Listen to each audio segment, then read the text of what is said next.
Welcome to the Big Fat Real Estate Checks podcast with Marco Kozlowski, where we help investors like you get the knowledge and skills you need to replace your JOB with passive cash flow for life.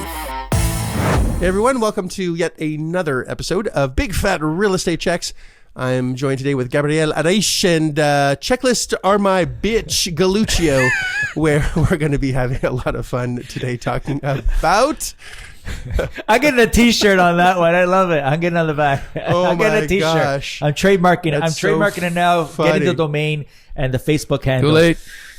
Oh, if you missed the other two episodes where we're having way too much fun talking about tenants and we're talking about finding them, what to charge, and today we're going to be We're going to be talking about evictions, how to evict tenants, and of course, if you did not listen to the first two podcasts, you didn't do what we asked for in the last two, you're definitely going to be evicting, and you're going to need to listen to some tricks and tips here on what to do and how to do it. And of course, if you have not yet listened to at least the first 10 podcasts so you understand how we buy assets using none of our own money, please do. That's the foundation of all the other podcasts that we do have. And of course, this is very organic. We have not really planned anything other than a topic, and we're just going to say it like it is. We're having a discussion as if we were all together in the same room, which we have not been in almost at least 1 a year, year. right? It's been March. forever. Yeah. I don't remember what you look like with a bottom. I just know what your chests look like and your faces. So I have no idea if you even have legs anymore. But I haven't worn pants in a year. Yes, I'm not wearing. I can't say I'm not wearing pants because I am, but it'd be weird if I said I wasn't. So it's So we're just gonna have a lot of fun, and we appreciate you, the listener, who is following us. If you have not liked us yet and subscribed, please do that immediately. And of course, listen to the first 10 podcasts if you have not done that yet, because it's going to be very informative. And of course, share this with your friends, family, those that you care about, on how to use other people's money, leveraging other people's money, the tools and the resources that exist of people that have too much money that need to use it. You need to find, all you have to do is find the right asset and merge those two together, and you make the spread and passive income for the rest of your life. And if you know what you're doing in between, which is what we discuss, and really hone in your skill sets, you can generate as much income as you choose and really lower the risk to almost zero because you know exactly what you're doing. So the more knowledge you have, the more you know, the more you grow, and the more you learn, the more you earn. So we're going to be discussing today, you have the right, you thought you did everything right. Now we got to get rid of these people. And of course, I'm not suggesting that you evict tenants yourselves, because that's what a property management company should do, or lawyers should do. You shouldn't do it yourself. You shouldn't do any of this shit yourself other than finding the right opportunity and then just passing it on to your team. That's really what the process should look like. But let's talk about evictions. Who wants to go first? Gabe, I'll have you go first since Frank went first last time, then disappeared. You can. Well, all right. Well, evictions is an interesting process because the first thing is you need to know what the rules are around eviction for your state, and each state has their different rules. A lot of them look alike, but there's some states that are a little bit more stringent on the different rules that they require for you to evict, and this is where it's extremely crucial that you've put the right people in the right places in your organization and having the right property manager. And if you haven't listened to how to select your property manager, you got to listen to that podcast, because evictions is an essential part of how you're going to select your property manager. And so your property manager needs to be skilled at this. They need to understand the rules, the regulations for that state. They need to also be able to understand when it's time to evict. So I think evictions is such a broad topic where you should start with, well, when should you evict your tenant? That should be the first thing. It should be almost a protocol or on your checklist with your manager.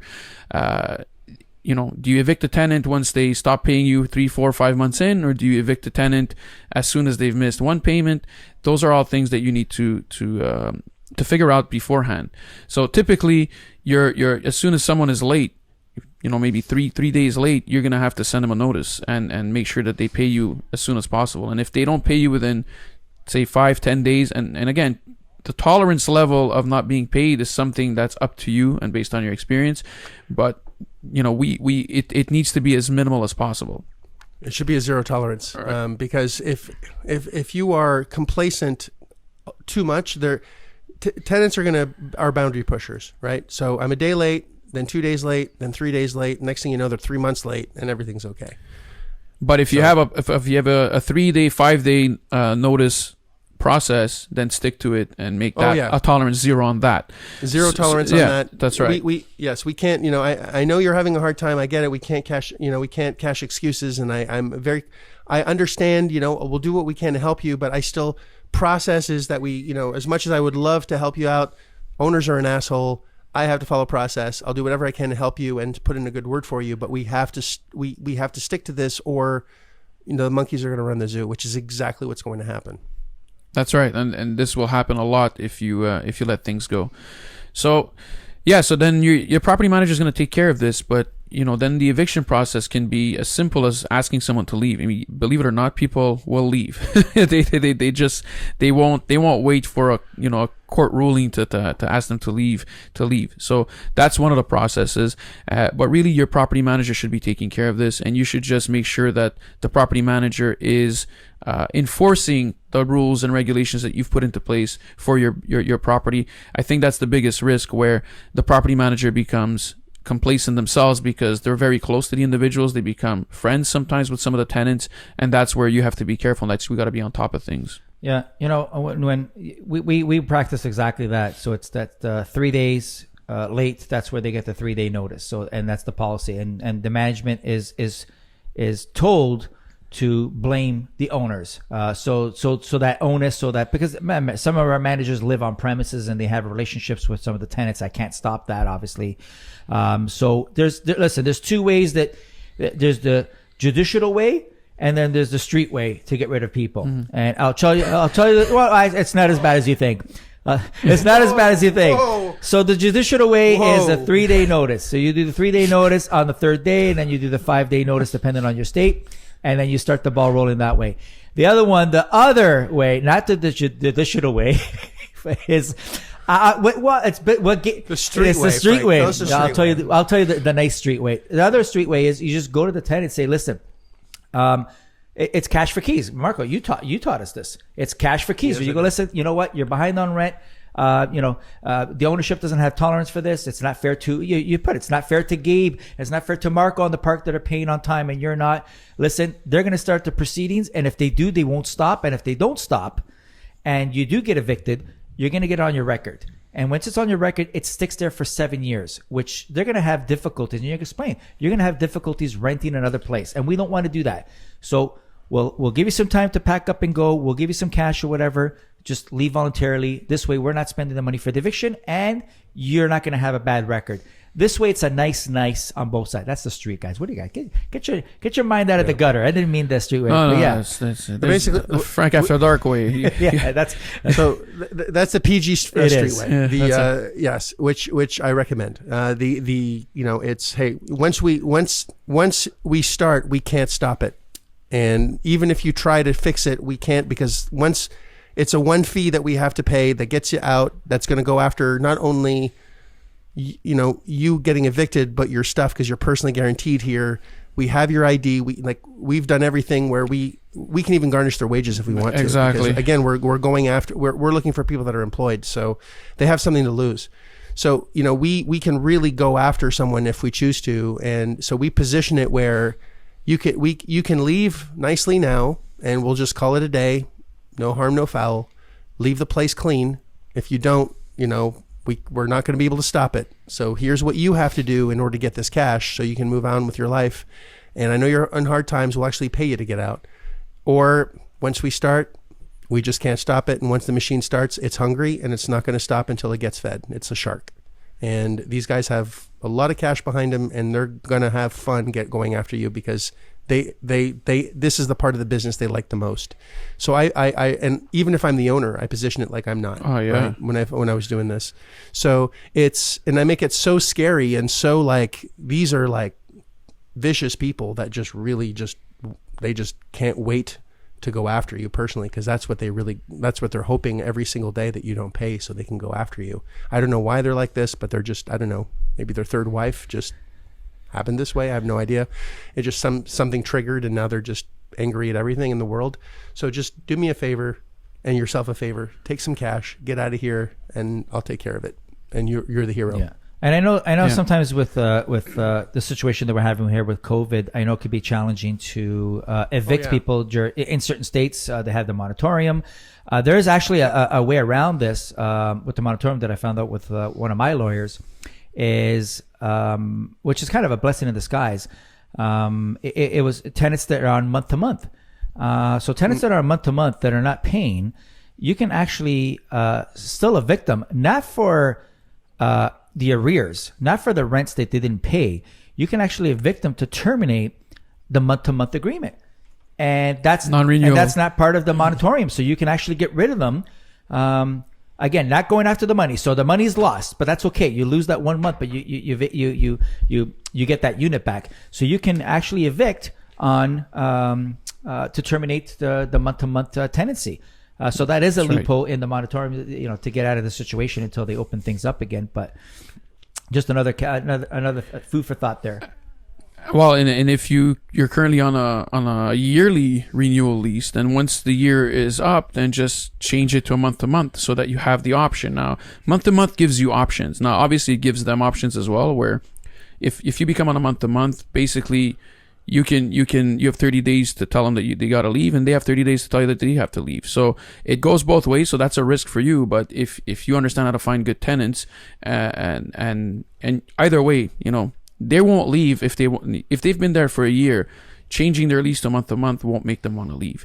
You're just changing this to make it easier should they decide that they're stopping to pay because of the moratorium. But again, that's the way you would do it if you have a yearly lease and you want to be able to put someone out. But again, you shouldn't have to put someone out if they've been paying you for a year on time. Then chances are they're gonna keep doing that. Yeah, you have to obviously be human. But I do want to just rewind just a little bit, Frank, unless you have something to say on what he just said. No, go ahead. It starts with having a good eviction starts with a good lease, because there's so many leases that are lacking, where if you use a standard lease, it's designed to protect the tenant, not the landlord. And you want something that's a little bit, counterbalanced. And I'm not suggesting that it's all landlord friendly at all, because, you can get abuse from landlords that are assholes and are slumlords. We just experienced that ourselves, where, you have these landlords that are really having tenants live in garbage. We've experienced this ourselves, Frank. Yeah. Where we're buying a mobile home park, and there's shit, not like proverbial shit, actual shit, human shit from septic tanks, human feces that are all over the place, because of backed up septic systems, and the tenants are just like, we've told the landlord they're not doing anything.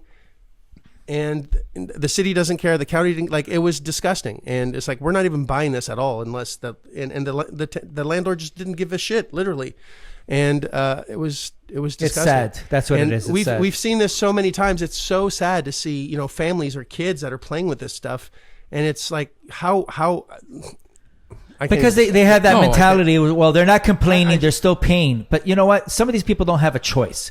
It's That's either right. I stay here or I'm sleeping, on behind Outside. the store, where they can't find the store or the city hall. It's unacceptable. It's unacceptable. Anyway, that's another story for another day. But we've seen some crazy shit, literally, and it's just not acceptable. And that's one of the reasons why all three of us get along, is we have standards that we want for our tenants. We don't want to be that landlord that just doesn't give a shit about humans. And I've rented before, and I want a nice place to live, and I want to own a place where someone wants to be there. That's it. So anyway, it starts with a lease, and a good lease. And there's so many things that we can discuss. We could probably have a whole podcast just on different lease things and structures. Although I don't want to, because these are the secret sauces that I give to those that are actually in my program. And I don't want to sound like an asshole, but those that are in my program get a lot of value. And I don't want to give away things that have value to not only make you a tremendous amount of money, but save you a tremendous amount of money, and also save you a tremendous amount of time. And those that are invested will get those goodies, and those that are not invested will get the information that I can really disseminate more to on this channel, for example, that is more for free. But if the more you invest, the more knowledge you're going to get that is really valuable. Not saying that the information I'm giving you now is not, but there's a lot of value in paying for something. And if I've given it to you for free, you won't really won't get Appreciate it. But exactly. And it's not fair to those that have actually paid for the information to get, the extremely strong leases and clauses that we have in there that are really protecting you and make it very easy for you not only to evict, but also charge a lot more rent and get the money from a judge if necessary, if they decide to go into your favor, which they generally do with the right lease and the right paperwork. You look like a hero. You don't look like an asshole. Yeah. On that note, it's just, listen, there's going to be people that don't pay, and it doesn't mean they're bad people. It just means they may be in some kind of financial hardship, or, unforeseen circumstances happen. And we had that with some of our tenants. And what we have is actually, we have a list of community outreach programs within. It's a list. It's a checklist. I got to live up to my name. But we have a list of community outreach programs, anywhere from, faith church groups to community organizations or whatever, where they'll actually help or subsidize the person. So if we have good tenants in there and they do fall on hard times or whatever, our management has a list and say, hey, you know what, they're trying to help that tenant to stay there, especially if they're a good tenant.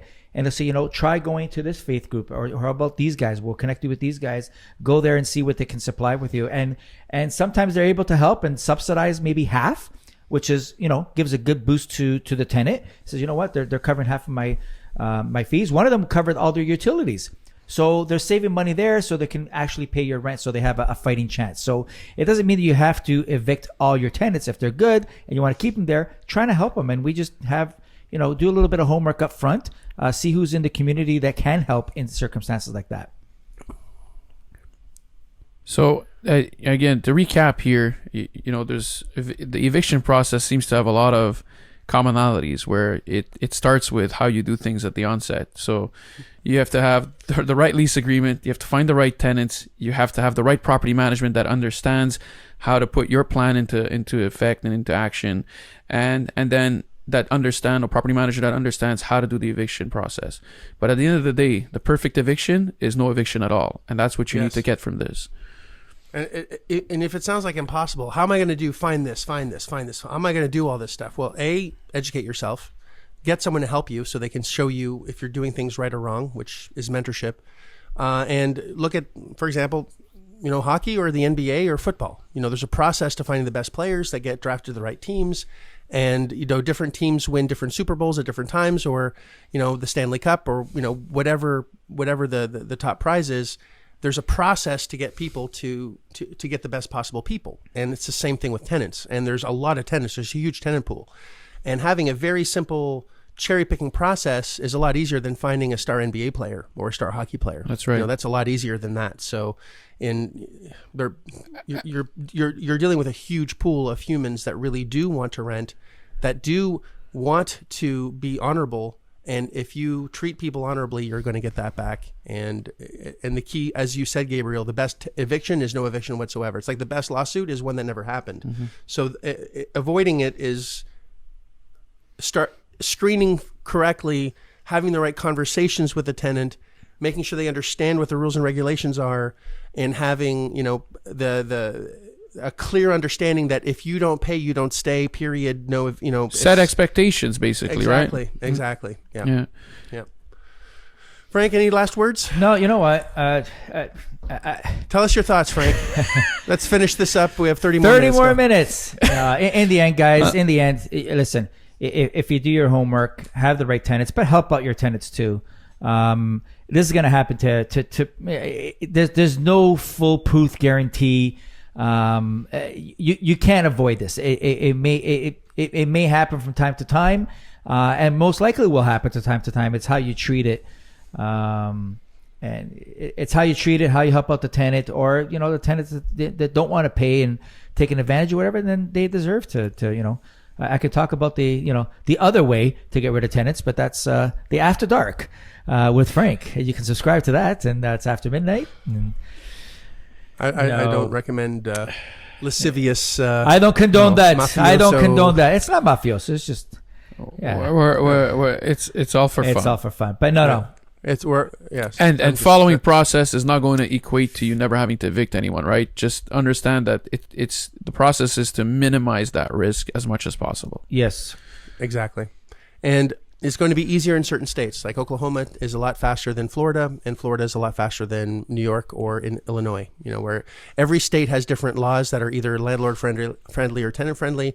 And, that's why we're more entrenched in certain states than others, because it's easier to evict as well in certain states than others. And that's an easy Google search. You can Google that and see which ones are actually landlord friendly versus tenant friendly. It's very easy to do. So with that, I think we're running out of time. And all joking aside, if you're really good to tenants will be good to you. And of course, you're going to get some bad apples. And if they are bad apples, you can definitely do it. The rough way, the after dark way, which I don't recommend because, two wrongs don't necessarily make a right. But you definitely there systems and processes to get them out a lot faster through mechanisms that are already built into your lease and into the conversations and expectation conversations that you have with your tenants at the very beginning. And we wish you a great journey on this. And just so you know, evictions are part of the game, so you can't be afraid of them. If you are, you're going to have a problem, because if you don't evict those that don't pay, you're going to send a message to everyone else, a different kind of message when Frank's compadres, paisans from Sicily are going to be sending a different message. If you're sending a message, it's okay for you not to pay on time, and if you don't pay, we're not going to hurt you or evict you. And then everyone is not going to pay, and that's going to be devastating for your business and your life. So don't go into that. So make sure that you do evict quickly, because it is important. It's an important process, just like firing someone that doesn't belong into their job, that's hurting everyone else. You got to get rid of those people very quickly, or it's going to hurt your business. And that's another conversation for another day, but don't be afraid of it. It's actually part of the fun. And once you do your first one, I know, Frank, your first eviction, oh my goodness! Let's talk about that real quick, because I know you've said it before, but I want to say it again because it's appropriate for this finale of this 3-part. I actually flew down for this. I go, oh, my first. At first, when I got my first eviction, I go, damn it! I go, the guy's not paying or whatever. I was like, shit. So I went through the process, got a lawyer, and we're doing it. And someone has to be there when you follow the process, you do a 3-day, you do a 5-day, and then you file your complaint with the courthouse. And then what happens, the sheriff comes out and posts a writ of possession. It's called a writ of possession. Then they give 24 hours, but someone has to be there when the sheriff's there. So the lawyer says, we can get someone out because you need a locksmith. They got to change the locks. I was like, you know what? I'm going to be there. And I'm in Toronto. So I'm in Toronto. This property was out in Florida. I was like, I'm going to be there. And I was like, all right, are you going to be? So I flew down to Tampa just to witness this. I never witnessed an eviction. I don't know. I got excited. So the sheriff went to the door. They don't mess around, man. They do not mess around. It's guns out of the holster, guns out, drawn. And he goes, and it was a bigger guy. And I was like, son, he goes, go behind the cruiser over there. And I was like, holy shit. So I'm filming this with my phone. With your popcorn? I didn't have popcorn. I didn't think it was going to be that dramatic, but yeah. Hang on 1 second. So where you live in, Gabe in Quebec, would a police officer ever unholster his weapon in order to start evicting, or Frank in no. They don't even show up to eviction. They're not even part of the process. If it's anything home related, they're like, that's a civil case. No problem. You know what? And these guys like this eviction is like, this is candy. That's right. Like, I get to go and I get to shoot someone in the face if they're in the property. So they're excited, and listen, it's just how it is. That's right. They're trespassing on a property and they're enforcing the law, and they get to unholster their weapon. And if there's an aggressive force and they're threatened, they have the right to shoot. I'm not saying that I'm not saying bad things about police officers at all, just to be clear. They've broken the law. Your tenant the judge has said, get the hell out of there. If you're in there, you're trespassing, and we have the right, if you're aggressive, to actually,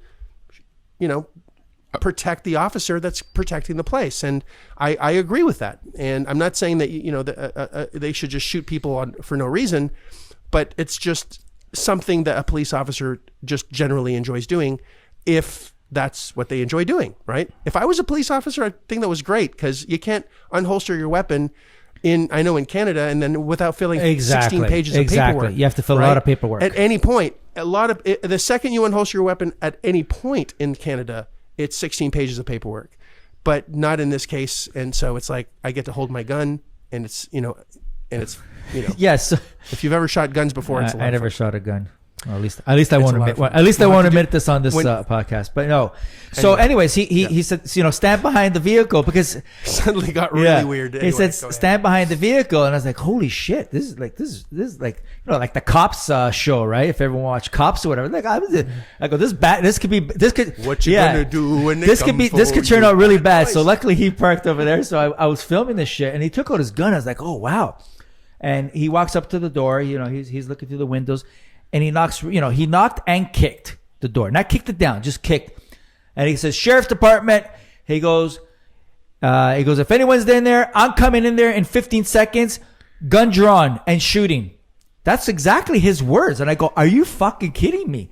I was like, oh my goodness. So I'm filming. I'm like, I'm behind the car. I'm filming this shit. Look at his eyes. Look at Frank's eyes. You're watching this. I'm filming this. Frank's eyes are too huge. I've never seen his eyes. I was like, holy man, I hope the guy's not in there.